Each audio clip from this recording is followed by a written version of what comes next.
Добрый день, как здесь говорят. Я в Белграде. Это уже второй день моего здесь пребывания.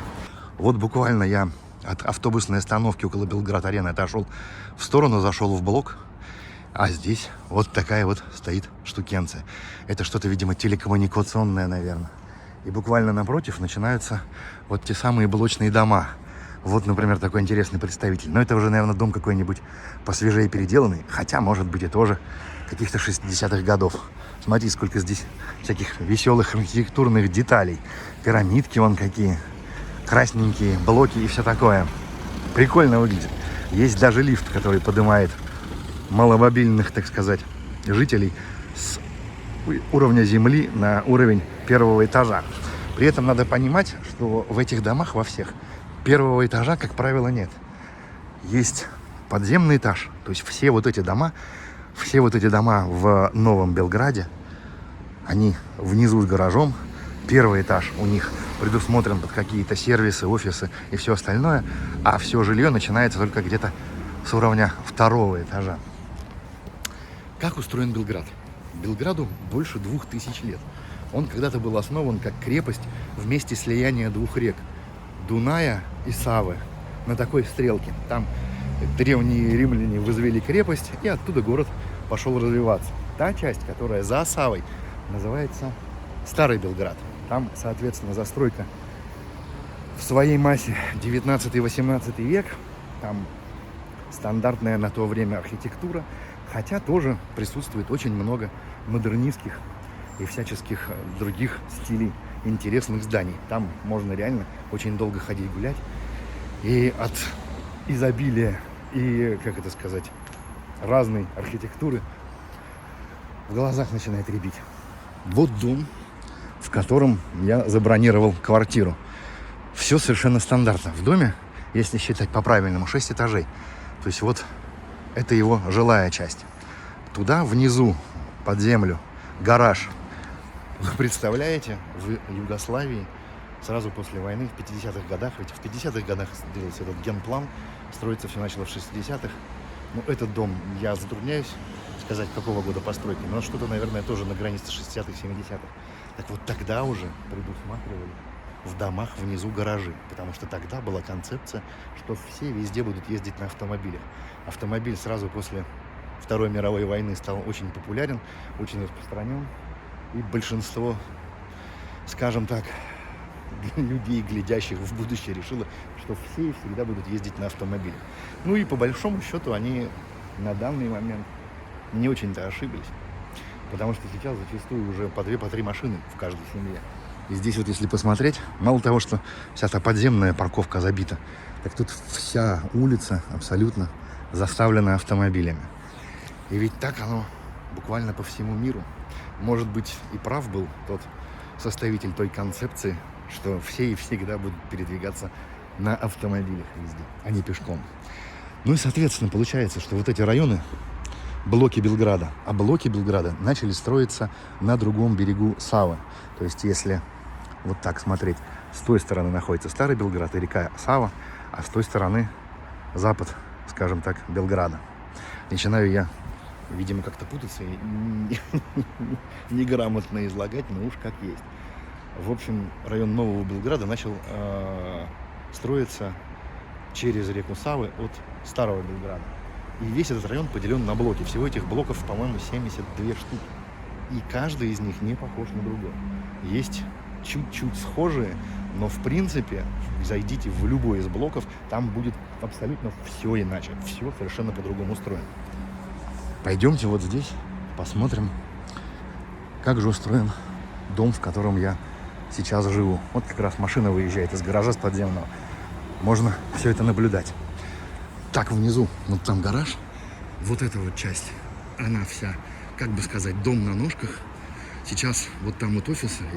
Я затрудняюсь сказать, было ли так изначально, но вот эти угловые офисы точно занимались изначально. А вот здесь дом устроен таким образом. Под этими ножками первого этажа, как он здесь называется, нулевой, есть проход. И мы попадаем вот в такой вот двор-колодец. И вот здесь вылезает весь этот брутализм. Я так думаю, что дом когда-то тоже весь был бетонный, но он и есть бетонный, но он, я так понимаю, что претерпевал ремонты, и отделка немножко поменялась. А здесь все осталось так, как было. Вот там вот внизу под нами гараж, а вот это вот пространство сделано таким вот двором. Здесь бетонные такие клумбы, в которых зеленуха растет, вентиляционные шахты для гаража, клумбы, скамеечка, одинокая туя, наверное, это растет, или что-то еще. И самое главное предназначение этого двора. Для чего он сделан таким колодцем? В Белграде бывает летом очень жарко. И для того, чтобы все это остужать, была придумана вот такая вот система. Все практически дома в этих блоках сделаны вот с такими колодцами. Вот я сейчас там был на улице, ветра не было совершенно не дуло. А здесь вот я стою, ветра нет, но чувствуется движение воздуха. То есть спроектировано все таким образом, чтобы внутреннюю часть двора все время как колодцем, как трубой продувало. И, соответственно, получается, что в летнюю жару естественным образом внутренняя часть дома остужается. И как раз на эту внутреннюю часть у большинства квартир приходится спальня. Я не знаю точно, но, скорее всего, благодаря такому решению получается, что вот во всех этих квартирах, во всех этих спальнях, в общем-то, наверное, летом в 40-градусную жару за счет движения воздуха не так уж и жарко. Ну, а теперь пойдемте. Вот этот вот подъезд. У меня квартира. Вот она как раз вот здесь вот. И вот там вот. И в нее находится вход. Моя квартира окнами выходит на улицу. Поэтому в полной мере ощутить, так сказать, преимущество всей этой системы я не могу.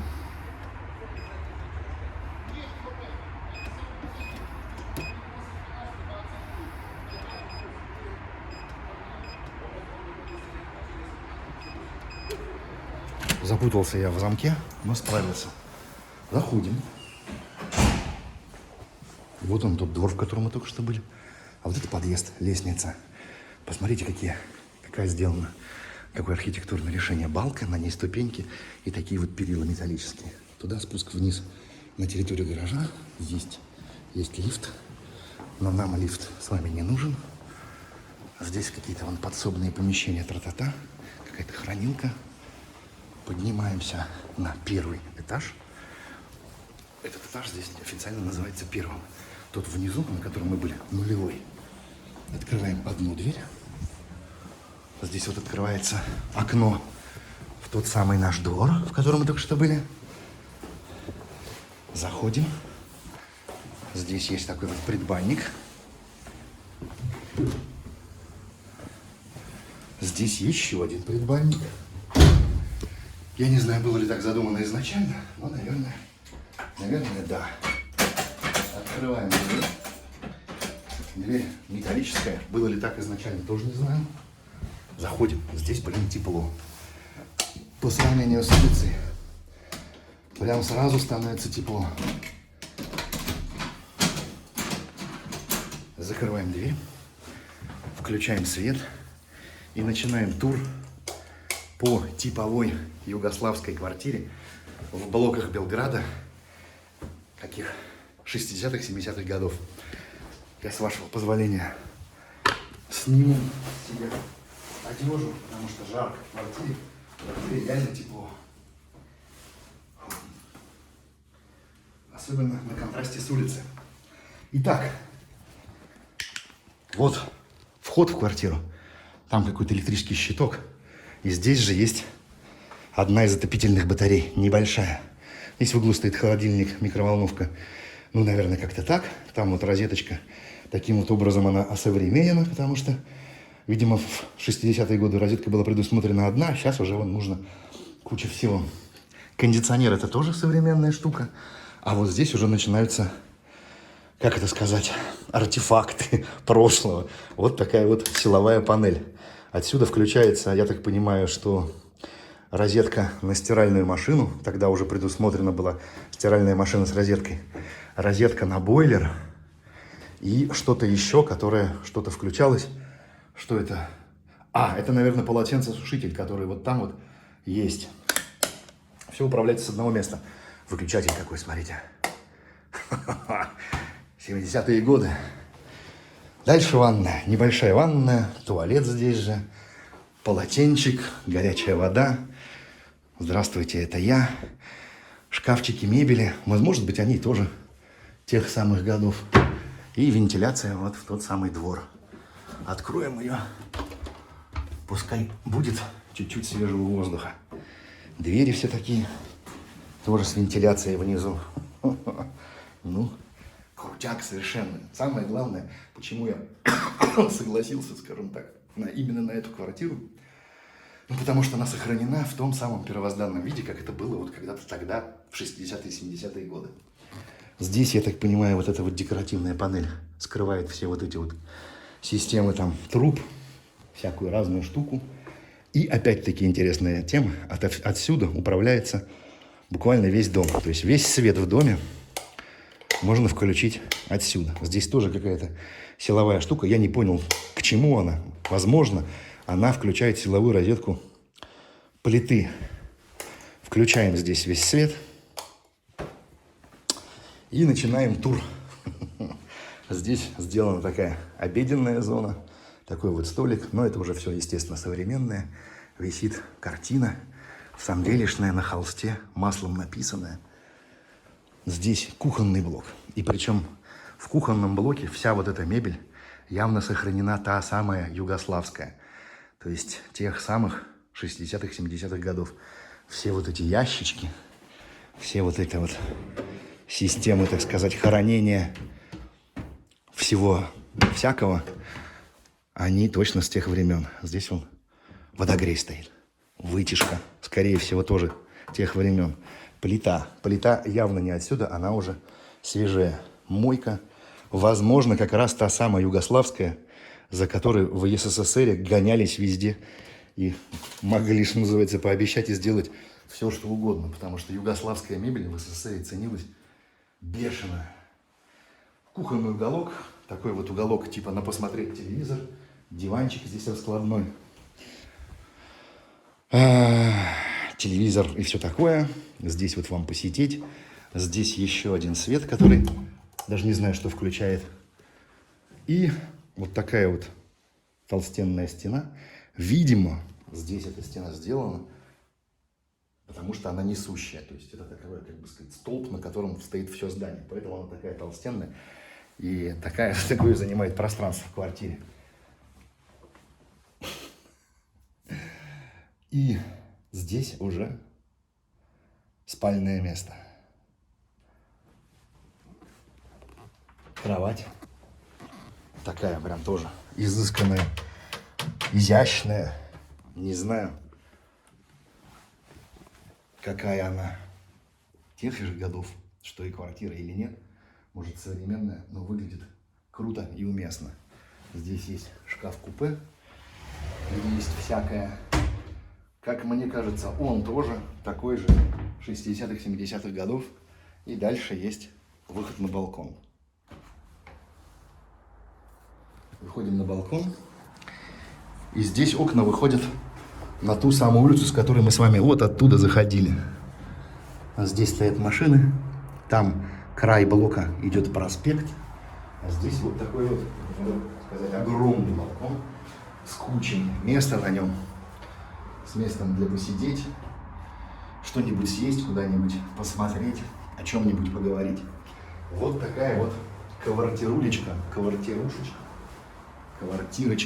или как это еще можно назвать, в одном из блоков новой части Белграда. Я, наверное, где-нибудь в описании под этим видео оставлю ссылку на эту квартиру, потому что хозяйка меня вот так вот приняла, замечательная женщина, замечательная хозяйка, здесь все, что называется, все, что нужно есть, даже чуть больше, чем нужно здесь есть. Все, так сказать, очень любезно произошло. В общем, супер сервис, как мне кажется, супер квартира по супер цене. Эта квартира обошлась мне всего в 30 евро, чуть меньше 30 евро. Ставьте лайк, подпишитесь, если не подписаны. Счастья вам, здоровья, любви, терпения. С вами был из Белграда Странный дядька. На сегодня все. Пока.